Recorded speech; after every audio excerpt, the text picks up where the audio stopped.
friends, Kim from Stamping Imperfection. Thank you so much for joining me today. Welcome to my YouTube channel. If you aren't a subscriber, I would love to have you subscribe and click that bell to get notifications every time I upload a new video. So today I'm playing with a card kit that I got. I love card kits, and I especially love this one. This is from the Hedgehog Hollow. I've gotten Hedgehog Hollow kits for a really long time. I love the amount of stuff I get in each one of these. Like, I really can play with this all month long. One of the things that they almost always have is a pack of pattern paper. This month we have 12 sheets of 5 by 8 inch paper. It's always double-sided, or almost always double-sided, and it's got this really pretty glossy sheen to it. This has 12 different patterns, and I love that there are only 12 sheets there. We also got 3 stencils and a couple of masks. So the first one was a hummingbird with the stencil and mask. The second one was a dragonfly. And the third one is one of the things I'm going to play with today, and that's a heart bursting into butterflies. And you can see I got the mask for part of the heart there. Then we got this 6 by 8 inch background stamp, which is gorgeous, absolutely gorgeous. So many techniques you can do with this. I'm going to do an emboss resist technique with that today. And then we always get a 4 by 6 inch stamp set that has a lot of sentiments, and the sentiments in this set are fantastic. So I'm excited about that. It's also got that fabulous daisy image there, and what an iconic flower for summertime, right? So I'm going to play with that today, of course. So I cut a bunch of card bases and card fronts before I started today. My card fronts are all cut at 4 1/4 by 5 1/2. My card bases are all cut at 4 1/4 by 11, and I scored and folded them all at 5 1/2. So here I'm just using some repositionable tape on the back of my paper, and I'm using some craft tape on the stencil and on the mask just to hold them in place. And I am pulling out, I'm using actually the Maker Forte Color Hive inks. I love these inks. Love, love, love them. I love the foam pads. I love how they blend. They're just so pretty. Now, I pulled out an old envelope to use as a piece of scrap paper just to get the, I just dab the ink, the blender brush after I ink up the brush to get the big blob off, and before I actually start using it, to make sure there's no residual ink from the last time I used it. So I'm putting the yellow down in between where I want to put the pink and the blue. I'm just going to use the bubble tea pink. This is the lemon yellow. Then I'm going to use the icy mist blue. And where the yellow and the bubble tea meet, I'm just mixing them together to get a nice little orange. And I try to do it a little lighter where the two colors are going to meet, and then heavier where it's just going to be yellow, and then lighter again where that yellow is going to meet the blue to create some green in between. And notice with the icy mist, I start at the bottom and work my way up toward that yellow, and then I blend the yellow and the blue together to get a nice little green in between. And it's almost a pretty yellowy green with these two colors, and I have a pretty light hand at the part where they meet. And notice that I pull out my yellow brush, add a little bit more yellow, go back with the green. I go back and forth till I'm happy with it, and I love the effect. It's a very soft, subtle rainbow, which I love. So I'm pulling off that heart mask. I want to do the heart now, and I was just going to put the envelope down, but the border isn't straight between the two parts that I want to ink blend in. So I'm going to pull out some, this is the Spellbinder's Best Ever Craft Tape. That just happens to be what I have in front of me. So whatever you have, you use. Ordinarily I would use some, I love the repositionable Post-it note tape, which is like 2 inches and it comes on a roll. But I cannot find what I did with my Post-it note tape. I have no idea where it is in my little craft corner here. So I have to find it or get some more to replace it. Because that's a great thing to use here. It's easy to peel up and put down and just trim if you need to. So I pull out that bubble tea ink again, and I'm just blending it kind of heavily in the center there where the heart is going to burst into butterflies. And then I'm going to try to lighten as I go out toward the upper edge of the heart. So I'll get an almost ombre effect, and I'm going to keep working on this blending. I'm just going to keep going over it. Notice I haven't really added any more ink here, and I just keep working it until I get a nice smooth blend. And I don't have any big blobs, and I have a nice soft ombre effect. And I love the way that looks because it adds more interest when it's all not just, you know, one shade of ink blended color. So I really like that. So I trimmed down my card front panel, and for the first card, I'm doing 3 cards today. For the first card, I trimmed it down to 3 5/8 by 3 7/8, and then I have a patterned paper panel which is 3 3/4 by 4. I'm just gluing with liquid ink here, a glue tube, and it's going to have just a peak, like a 1/16 of an inch of that card base around, that white around the edge.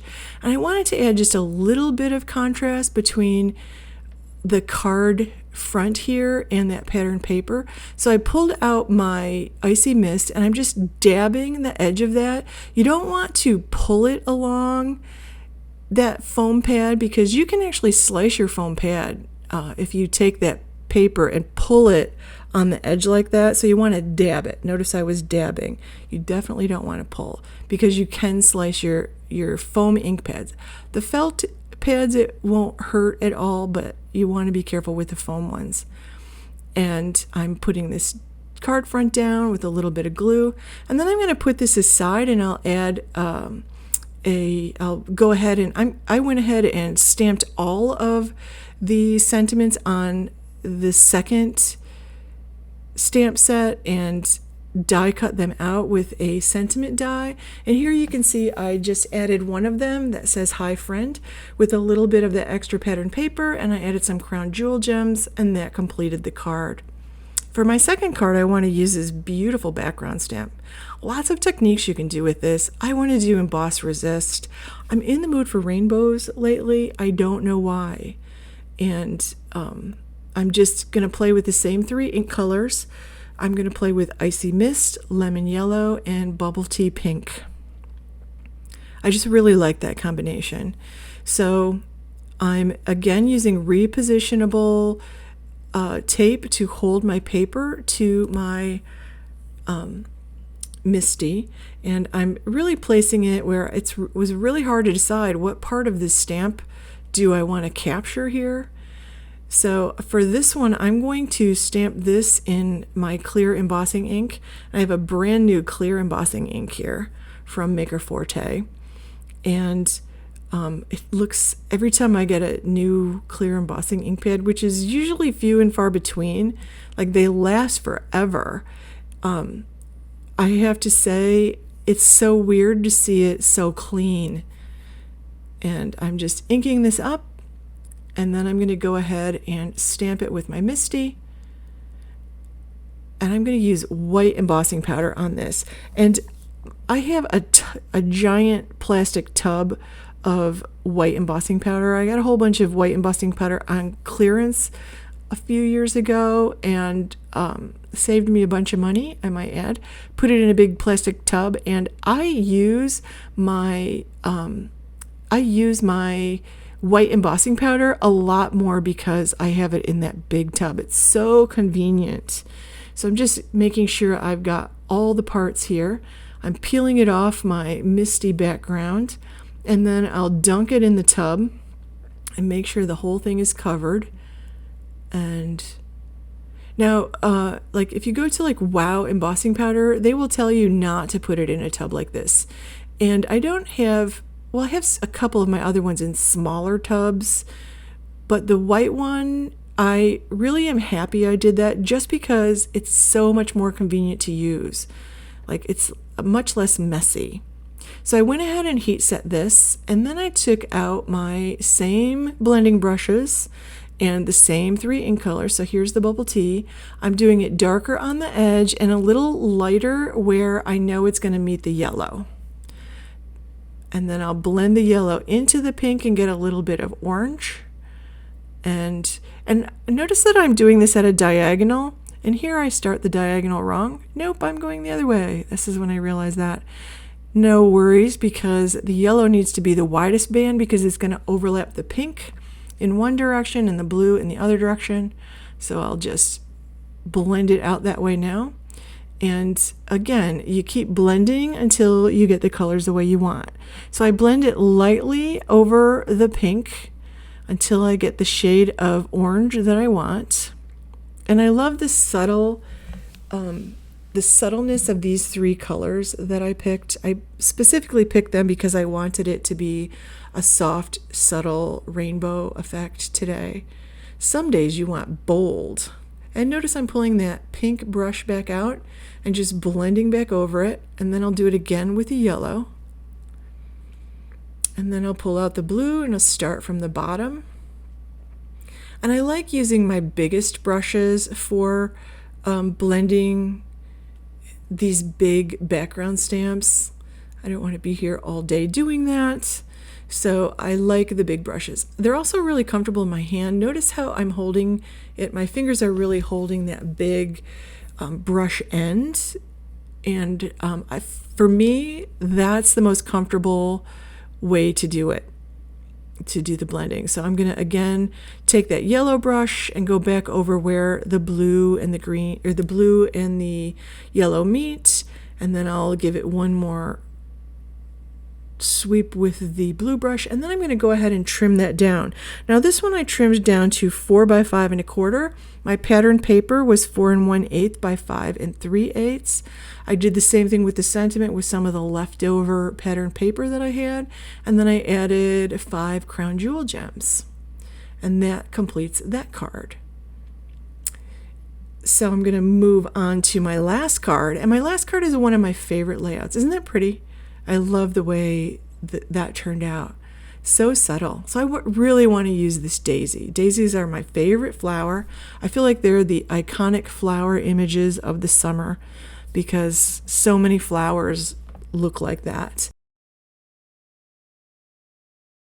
This is one of my favorite single layer card